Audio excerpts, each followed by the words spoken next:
umaga po sa ating lahat. Sa ngalan po ng Parañaque Central United Methodist Church, ako po at ang aming sambahayan ay bumabati po ng Happy Women's Day. Okay. Ngayon po ay sineselebrate po natin ang Women's Day, International Women's Day.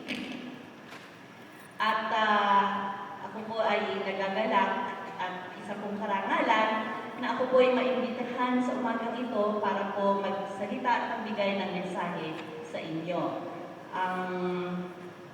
Sa pamamagitan po ni Ate Mele Carpio through Pastor Fe Jacinto. Yun po yung kaya kami one time ay naka-receive po ako ng text message, pwede pa kayong maimbitahan sa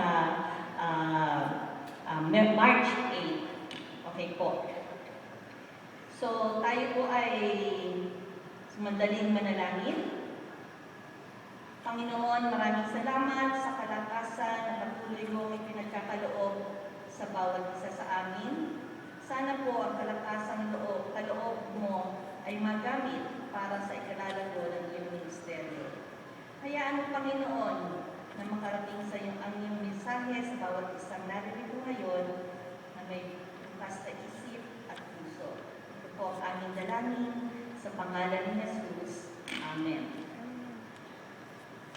Ang ating pong pagbabatayan ng mensahe sa umagang ito ay matatagpuan sa Kawikaan 31, verse 17 at 25. At ganito po ang sinasabi sa 17, "Gayon may naiingatan ang kamay at katawan upang matupad ang lahat ng tungkulin niya araw-araw."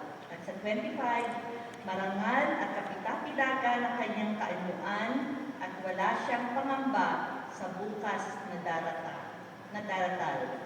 Sa Proverbs po ay mas mabingkad po as King James Version. At ganito po sinasabi sa 17, "She girded her loins with strength and strengthened her arms."